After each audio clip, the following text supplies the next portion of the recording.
So my piece is called Permission to Land. On a recent post the Dalai Lama shared, I often ask myself, what is the purpose of our lives? And I conclude that life's purpose is about being happy. I think life purpose is about being happy, but I was never happy. Figuring out what made me happy, now that was the challenging part. I came from a messed up home, from parents who were messed up, probably because their own parents were messed up too. Hello, my name is Tina, and for most of my life, I have lived hiding in secrecy and in fear, hiding who I really am under layers of what I call dust bunnies. Now I want to be free to be myself. I'm asking myself permission to land. My story began 44 years ago. I was born in Singapore, of Chinese, Malay, and Dutch descendants. I grew up among my Muslim, Taoist, and Catholic families in relative harmony, except for the holidays. Religious holidays were fun, let me tell you. The Catholics would be cooking pork. The Muslim side would be barfing. And the Taoist part of my family would be praying to our ancestors on our altar, deliverance for us to be vegetarians. Exactly. But eventually they all got together and they started praying for me instead. After I told them that I started hearing voices and recently saw my deceased grandfather visiting me for 3 nights. Yup, that's some weird shit. But I'll explain about the voices much later. I grew up with much trauma and confusion. My mom was a battered wife, and I was abused sexually by my father when I was 4. Often, Dad would remind me to keep it a secret, or my mother would suffer. Not understanding or knowing why this was happening to me, among many other things, I became very disconnected. I crumbled inwards, especially after my mom left us. To protect myself, I began growing a new me on the outside. The new me would smile and say, everything is okay, even though when it wasn't. And each time I smiled and okay, my inner self became enraged. Years later, Mom and I migrated to Toronto when I was about 14. Ooh, boy, was it a culture shock. Coming from Singapore during the 80s, I grew up with an unspoken understanding that I never spoke or act out of turn. But it was different here in Toronto. The kids were wild. They wore makeup. They had cars. They seemed free to me. It was a freedom I wanted so badly, but I felt I could not have. A part of me would not let me. It was not until I left home at age 17 that I allowed myself this freedom, and with it came my rage.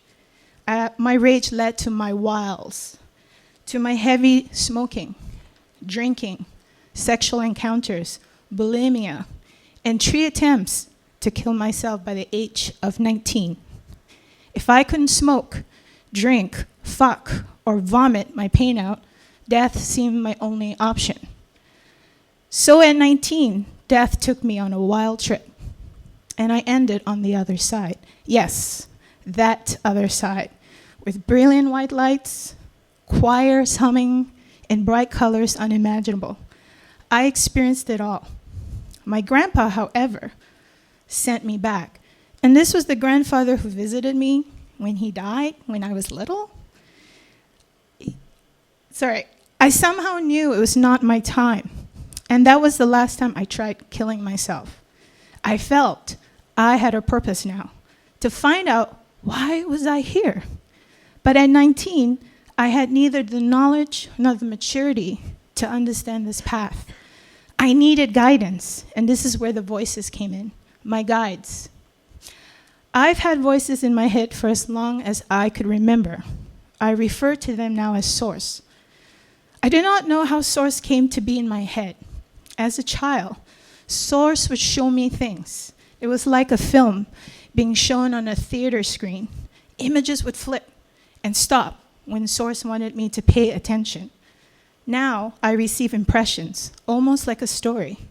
Sometimes I receive messages, sometimes visions. Most people would describe me as a psychic, but I prefer to call myself a good guesser.